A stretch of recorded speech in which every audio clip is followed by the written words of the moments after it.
Okay, so yun. Ngayon sa mga kabagis, this is Jubilito TV Official at eto na naman pumuli ang isang edisyon ng ating reaction video mga kalingap at kabagis. And for today's reaction video, syempre, re-reactionan natin yung trending, no? Na hindi po pagsipot ni Kapeso doon po sa preliminary hearing, no? Diyan po sa DAET, mga kalingap at kabagis, no? Maagang pumunta si Kuya Bal. Matagal ang hinintay. Ano bang oras ang usapan? Alas 9 ba? Pero inabot na po ng pasado alas 10. Sabi nga po ni Kuya Val ay wala pong sumipot na Kapeso. So ibig sabihin, mga kalingap at kabagis, sa unang preliminary hearing po para ma-determine kung meron pong probable cause yung reklamo ni Kuya Bal Santos Matubang kay Kapisot ay hindi po nagpakita si Kapisot, mga kalingap at kabagis, no? At doon po sa mga antay, no, ay sila po ay nagdidiwang, no? Yung mga sumusuporta kay Kapisot dahil nga daw po sayang ang effort, mga kalingap at kabagis. Sayang ang effort, sayang yung ikangay pagdala ng mga pagpunta ng mga vlogger, mga kalingap partners doon po sa venue kung saan po gaganapin or i-conduct yung preliminary investigation. At sabi nga po nila ay tagumpay, mga kalingap at kabagis, no? At meron tayong napanood na live si Kapisot later ng mga bandang hapon na, no? At sinasabi niya nga pong parang ginagamitan daw po ng ganon, mga kalingap at kabagis, no? So ibig sabihin, there is no intention na talagang pumunta or pupunta siya. At ginamitan niya nga daw po ng ganon at hindi po natin alam kung ano yung diskarte niya, mga kalingap at kabagis, no? So, diyan naman sa hindi pag-attend ng mga preliminary hearing, no? Kasi kwan pa lang naman fiscal pa lang naman po ang magko-conduct niyan, no? Hindi naman agad hearing 'yan, mga kalingap at kabagis, no? Hindi naman agad husgado or judge agad ang haharapin nila, no? Fiscal muna, 'di ba? Fiscal muna at yung fiscal po ang magdidesisyon kung yung pong inireklamo ni Kuya Bal kay Kapisot ay meron pong probable cause para magpatuloy na ikangay may sampa at magkaroon po ng trial or ng paglilitis yung meron na pong judge, mga kalingap at kabagis. Kaso nga lang, hindi po nagpakita si Kapisot. So ano po ba ang kwan? Ano po ba ang pwedeng susunod na mangyayari dito, mga kalingap at kabagis, no? So, ang sinasabi sa kabilang kampo, upon receiving, no? Upon receiving daw po yung subpena, ito po nasasabi lang din po nila, mga kalingap at kabagis, no? And I quote lang po ito, ay meron daw pong 10 araw para mag-file po ng counter affidavit doon po sa isinampang reklamo ni Kuya Bal. Which is totoo naman po, mga kalingap at kabagis, no? Kaso nga lang po, sa pagkakaintindi po natin, disclaimer lang po, hindi ako abogado, no? Hindi ako nagmamagaling. Ito'y nagbabase lamang po tayo sa mga nababasa din po natin at mga napapanood po nating mga content creator na abogado na may alam talaga sa batas, mga kalingap at kabagis, no? So, balik tayo doon sa pinag-uusapan natin, no? Upon receiving the subpoena, mga kalingap at kabagis, ay meron kang 10 araw para mag-file ng counter affidavit, no? O yung motion of ano ba yung tawag nila doon? Non-appearance dahil nga po hindi ka prepare, 'di ba? Mga kalingap at kabagis, hindi ka nakapag handa para doon sa kaso or sa reklamong inihain sa iyo, mga kalingap at kabagis.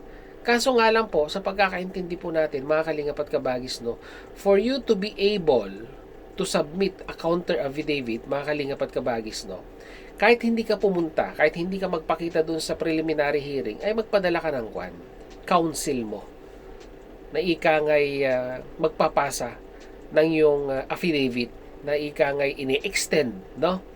Ini-extend yung or i-reschedule yung preliminary hearing na yan dahil hindi ka prepare. Mga kalingap at kabagis, no? Yun po yung pagkakaintindi natin, ha? Hindi tayo nagmamagaling dito. Kaya nga po, mga kalingap at kabagis, nung napanood ko po, no, itong live ni Commander Churba, dahil alam naman po natin ang history kay Commander Churba sa mga matagal na po sa kalingap na may experience po, no, dito po sa mga ganitong sampahan ng reklamo. Hindi naman po cyberbullying yung isinampa kay Commander Churba, no? Kung di po tayo nagkakamali, parang unjust fixation po, no? Pagmumura ang ika nga ay naisampang reklamo kay Commander Churba nung mga time na yon. Kaya ibig sabihin may experience, no, si Commander Churba pagdating po dito, no, sa ganitong klase ng ika nga'y setup, mga kalingap at kabagis. At upon watching this live ay talagang marami po tayong marami po tayong sabihin na nating nagkaroon tayo ng kaalaman sa proseso, no? Yung naging experience, real life experience ni Commander Churba pagdating po dito sa ganitong klase ng sampahan po ng reklamo. Kaya siguro shoutout sa iyo, Commander Churba. Ako'y hihiram muna ng audio clips dun sa live mo para meron po tayong reference, no, pagdating po sa pinag-uusapan po natin ngayong araw na ito, mga kalingap at kabagis, no. At least may guide natin, di ba? May guide natin yung mga viewers natin. Ika nga kasi maraming nadidisappoint sa hindi pag-attend, no, ni Kapisot, pero later on siguro sa paliwanag po ni Commander Churba ay baka matuwa pa kayo in the end, no, dahil alam nyo, yung hindi rin po pagsipot ay may consequences yan, no. It doesn't mean, mga kalingap at kabagis, na pag hindi ka sumipot ay absuelto ka na, no. Ika nga'y mas lalo lang nagle-level up yung ika nga'y problemang kinasangkutan mo dahil hindi ka umattend sa preliminary hearing, no. Okay lang hindi umattend, pero magpadala ka ng counsel, no, na siyang magpapaliwanag kung bakit hindi ka makaka-attend ng preliminary hearing, no, or preliminary investigation, mga kalingap at kabagis. So narito na, no, narito na si Commander Churba. Pakinggan po natin ang kanyang sabihin na nating advice kay Kapisot regarding po dito sa kasong o reklamong kanyang ikinaharap na inireklamo po, no, ni Kuya Bal Santos Matubang. Narito po yun. Eto na yon. Bakit naka-score 1 si Kapeso? Good. Sa akin, right move yun. So, right move daw po yung hindi pag-attend ni Kapeso doon po sa preliminary hearing. Pero, okay magagalit kay Commander Churba. May dahilan, no? May dahilan po yun, mga kalingap at kabagis. At ito yon. Yan, magagalit kayo. Right move yun. Tama yun. Kay Kapeso. Bakit? Bakit? Tanong niyo, bakit? Bakit? Tanong niyo, bakit? Bakit tama yung ginawa ni Kapeso? Bakit nga? Bakit? Bakit nga? Pambihira. Okay, ganito yun. Kasi nakita na ni Kapeso yung kanyang yung reklamo sa kanya eh. Nasampi na pa lang eh. Yung kopya, nakita na, di ba? Nakita na. So, nakita doon, marami talagang aatin ako na aatin ng 3 hearing sa piskal. Hindi naman din maaareglo. Hindi rin naman maaareglo sa bigat ng mga kaso. Sa bigat ng ebidensya at ikaw ba, BSM ba, ganun ang ugali? Na isang kita, tapos na. Isang kita sa piskal, ayos na. Hindi, I don't think so. Kilala ko si BSM. Pag sinabi niyang kakasuhan ka, tutuluyan ka niyan. Walang areglo yan sa piskal. Aakyat yan. Iakyat niya yan. Wala areglo mangyayari. Dahil pag inareglo yan, dami magagalit kay BSM lalo. Diba? So, itutuluyan yan. So, nakita naman, tutuluyan na rin lang pala. Bakit pa ako aatin ng 3 hearing? Hindi sa korte na kami magkita. Yun po yun, mga kalingap at kabagis, no? Yung nga po, di ba, kailangan meron pong 3 appearance, no? Para dyan sa preliminary, no? Pero, ang pagkakaalam ko rin po, mga kalingap at kabagis, no? Correct me if I'm wrong sa mga nakakaalam din sa justice system natin sa Pilipinas, no? Pwedeng mabypass yan eh, di ba? pwede pong mabypass yung tatlong preliminary hearing na yan. Ika nga, pwedeng isang hearing lang kung medyo matibay-tibay naman yung ika ngang inihain na reklamo, no, ni Kuya Bal Santos Matubang, at hindi na maghihintay ng dalawa pang hearing bago ma-issuean ng warrant of arrest, no. So nasa piskal din po, mga kalingap at kabagis, no, nasa piskal din po yung desisyon kung ika ngay meron pang pangalawa or pangatlong preliminary investigation para ika ngay masabing may probable cause na magtuloy-tuloy po, no, sa korte yung isinampang reklamo ni Kuya Bal Santos Matubang. So, ibig sabihin, mga kalingap at kabagis, base po sa pagkakaintindi natin, ay kahit isang preliminary hearing or investigation po, ay minsan ay sapat na po, no? Para magkaroon ng probable cause at maiakyat na po, no? Maiakyat na bilang isang kaso at didinigin sa isang korte, mga kalingap at kabagis. At mahirap po yan, no? Pag ika ngayon naiakyat na yan sa korte, ay hindi na po basta-basta yan, mga kalingap at kabagis, no? Hindi ka na po pwedeng umisnab, no, pag ang korte na ang nagpatawag sa iyo. Tama ba ako, Commander Churba? O sige, ikaw na. Tama ba? Ganun din naman, di naman magpapareglo eh. May galang shoutout. Tama ba? Hindi talaga magpapareglo si Kuya Bal, di ba? Puno na ang salop eh. Naging mabait na si Kuya Bal noon. Enough is enough, di ba? Justice must be served, sabi nga po. Okay? Nung hearing, mapapagod ako, gagastos ako gasolina. Tapos pupunta ako ng 3 beses, abala, gastos na, abala pa. Di sa korte na lang. Diba? Ganun din rin naman kasi ang purpose naman ng piskal hanggat maaari, ayusin kayo eh. Sa nakita ni Kapeso na mabibigat tong kaso ko eh. Matitindi mga ebidensya, libel, at unjust vexation, cyber libel. So mabigat. Sa korte na lang. Magaling yung mga advisor. Saludo ko sa mga advisor. Tama. Okay, sa korte na lang daw, di ba? Okay. Ayun. Kung may advisor man, Kung may advisor man, tama yun. Na hindi na lang niya siputin. Sa korte na nga lang. Ang magiging problema lang dyan, ang magiging scoreboard naman niya sa susunod, pag sa korte, nag-antay, darating ang sabina, ang warrant of arrest. Ayun, warrant of arrest pala. Hindi na subpina ang darating. Dahil ika ngay naiakyat na sa korte. Okay? Bababaan ka ng warrant of arrest dyan. Tandaan niyo yan. Pagka 3 beses, napadalan sa... Actually, ngayon nga, pwede nang... Ayon sa nasagap kong live, na ngayon, pwede na lang isampa ang warrant of arrest. Pwede nang hingi-hilingin sa piskal. Why? Tanungin niyo bakit? Bakit? Tanungin niyo bakit? Bakit nga? Ngayon, pwede na ibaba ang warrant of arrest. Kapag si Chorba na ang tumuda. Bakit? Ganito yun. Kasi may video. Nakarating si Kapeso sa daet. Tama. Inalam kung may kaso siya o hindi. Tapos nag-video ulit, nandoon. So evidence yun ni BSM, evidence yun ni BSM para pasabihin na nakarating po nandito, ayaw talaga sumipot. Nandito siya, nagbiyahe, may video. So, hindi talaga sisipotin. So, pwede na ibaba ang warrant para diretso na sa korte. Yun. Okay.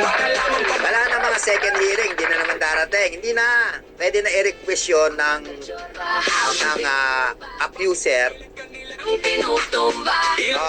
Nanonood ako Presi Domingo. Lahat yan, pinapanood ko. So, pwede na mag-request. Yun. Kasi nandun may video na nagpunta ron para malaman kung may kaso. Diba? Nag-live diba? Live ba o uploaded? Di ko alam kung live yun o uploaded. Nagpunta ron, ilang beses na nag-video na nandun sila. May picture sila ni Beyonce, may picture sila ni Doc Lab, ni Red Saint. Meaning, nandun. So, at bumalik pa ayon sa kwento. So, evidence pala bumalik nga talaga. Pwede nang isampa kasi wala nang interest na kumatin yan. Kasi ang fiscal din minsan, kailangan din nila matapos yung kaso na yan dahil naaabala din sila. Natatambakan kasi sila ng trabaho. akin ka talaga. O, pwede naman hindi pumunta. Kung desidido naman talaga si Kapeso na harapin yung kaso, pwede naman hindi pumunta sa piskal. Alam naman niya, hindi maaareglo. Tama ba, Presi? Halimbawa ako ganito, yung ginawa ko dati. Hindi naman magpapaareglo yan dahil sinabi na nila sa akin yan, tutuluyan nila ako. Ba't ko pa sisiputin? Kahit 3 beses, 4 na beses dumating yung sabpina na yan, hindi ko na sisiputin kasi sinabi na nila sa akin yan, tutuluyan nila ako sa korte. O ba't pa ako pupunta? Dito na ako sasagot sa korte. Nagets niya ba? Gets? Good decision ng kay Kapeso na yon. Good decision yun. Kung talagang hindi naman sa dami. Ako nga, unjust vexation lang eh. Oh. 1 count lang yun. Unjust vexation. Nagmura lang. Wala naman paninira dun sa video. Nagsalita lang ako at nagmura lang. Oh, imagine mo abala yun. Tapos hindi pa inuro. Diba? Adi man sana magalang shoutout every channel. Magandang gabi, magandang tanghali. So yun no, mga kalingap at kabagis no. Maganda yung paliwanag ni Commander Churba dito, and I think ito yung pwede rin nating gawing basihan kung bakit nga po hindi dumalo itong si Kapisot doon po sa preliminary hearing or preliminary investigation, no, mga kalingap at kabagis, na isinamba po ni Kuya Bal Santos Matubang. So, we are assuming, no, mga kalingap at kabagis, na hindi talaga siya attend. Diba? Kumbaga, ang sigurong tumatakbo sa isip niya or in-advise sa kanya ng mga sabihin na nating siguro may legal counsel, hindi naman po pwedeng hindi siya kukuha na abogado di ba? Yun siguro yung advice, no? Kung confident ka na ikangay malalampasan mo, no, yung kwan na yan, yung isinampang reklamo sa iyo na yan, huwag ka na umattend ng kwan ng preliminary hearing.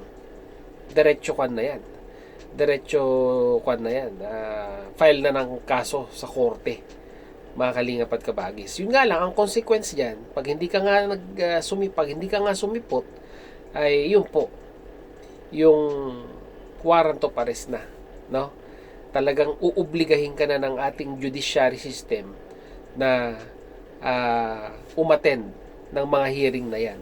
At dito nabanggit nga po ni Commander Churba, hindi ko na ipi-play kasi medyo mahaba na na nasa 10,000 yata ang bail, mga kalingap at kabagis, no, sa bawat count, no, or ikangay bawat case na na-file sa'yo, mga kalingap at kabagis.